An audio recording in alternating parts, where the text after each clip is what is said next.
మీ రాక్షసత్వం ఇంకా కంటిన్యూ చేస్తారు అన్నట్టు. నేను ఎప్పుడు ఒక మాట చెప్తా ఉంటా, ఏంటంటే రాస్తున్నా కాబట్టే బతుకుతున్నా, లేకపోతే ఎప్పుడో చచ్చిపోదు. లిఖతా హూ తో జీతా హూ వర్నా మర్ జాతా కభీ కమర్. అంతే అంతే. 85కు ముందు 85 తర్వాత అంటే బలం ఉన్నప్పుడు గుండె బలంతో కొట్లాడిన తర్వాత పెన్ను బలంతో కొట్లాడిందా? Of course. అంటే శరీరంలో గాయం లేని చోటు ఒక గుండె ఉండేది, ఆ గుండెకు కూడా గాయం అయిపోయింది. అంటే ఇట్లా అనుకోవచ్చా, అందరు ఆప్యాయతల వల్ల మీరు ఒక 40-50 ఏళ్ల నుంచి ఊపిరి ప్రేమే ప్రేమే. ఇక ఇవన్నీ చూసి అప్పుడు సంజీవ్ ఉన్నాడు, ఇప్పుడు కౌన్సిలర్ సంజీవ్ని పిలిచి మా మిస్సెస్ చెప్పింది అనమాట, ఇట్లా మరి ఇంట్లో పని చేసి తల్లిసాడు కొడుకులాగా బిడ్డలాగా హెల్ప్ చేసే మీరు అమ్మ మాట కాదని ఇట్లెందుకు ఈ ఫైటింగ్ ఎందుకంత ధైర్యం వచ్చింది? నేను యాక్చువల్లీ అంటే మందమరి ఏ చరిత్ర చూసినా సినిమా హాల్ చుట్టే కేంద్రీకృతమై అప్పుడు చాలా చాలా అంటే చాలా దౌర్జన్యం ఉండేది. ఇప్పుడు మీకు సినిమాలు ఒక శవం, ఈ కాల్పుల దాకా పోయి కొంతమంది చనిపోయి కంప్లీట్ కంట్రోల్ కావాలంత ఆందోళన ఎందుకు జరిగింది అసలు? అంటే యాక్చువల్లీ January 5th మీరు మొట్టమొదట ఏ కేసులో ఇరుక్కున్నారు? ఇదే కేసులు ఇరుక్కున్నాయి. సింగరేణి విషయానికి వస్తే సింగరేణికి ఏఐటీసీకి ఇవన్నిటికీ విడదీయరాని అనుబంధం. ఇప్పటికి ఏ కార్మికుడిని అంటే పాతతరం కార్మికుడిని చూసినా మీ నోటి ద్వారా కూడా అబ్రహం సాద్ అనే పదం వస్తుంది.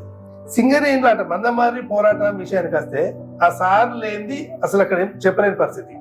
అసలు ఎవరు ఎట్లా పోరాటం చెప్పలేదు? అబ్రహం సార్ అనేదైనా జస్ట్ 3-4 సంవత్సరాల గ్యాప్ లోనే దాదాపు ఒక వెలిగి ఆయనను కార్మికులను ఆయనను మందమరి ఉద్యమాలను విడదీయలేని స్థాయికి ఎదిగి అంతే సడన్ గా హత్య గురాడు. అది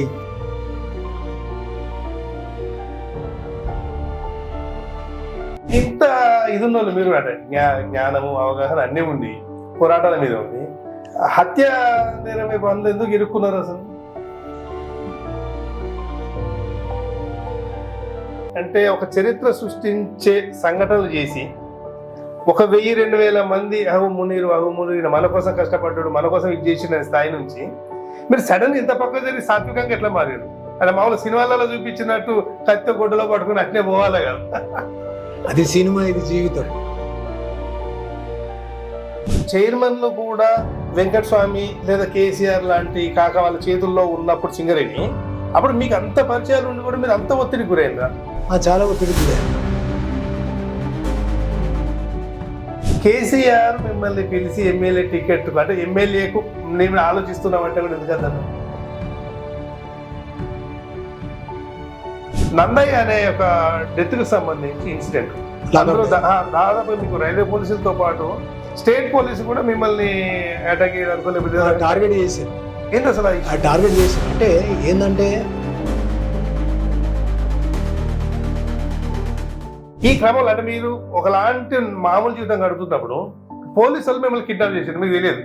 మీతో పాటు ఇంకో రవీందర్, హనుమాన్ రవీందర్, అది ఎట్లా అసలు ఎందుకు జరిగింది ఆ ఇన్సిడెంట్? ఏమో వాళ్ళు ఎందుకు చేసారు.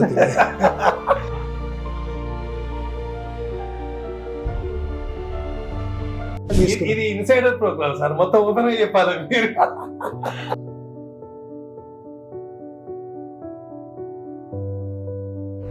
అందరు అంటారు, నేను కూడా అంట, మీరు బాధపడదు, మీరు సెంటిమెంటల్ పూల్.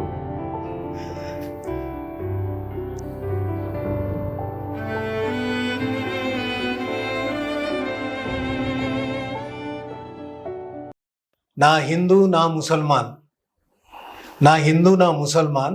इंसान हूं जीनो दो यार.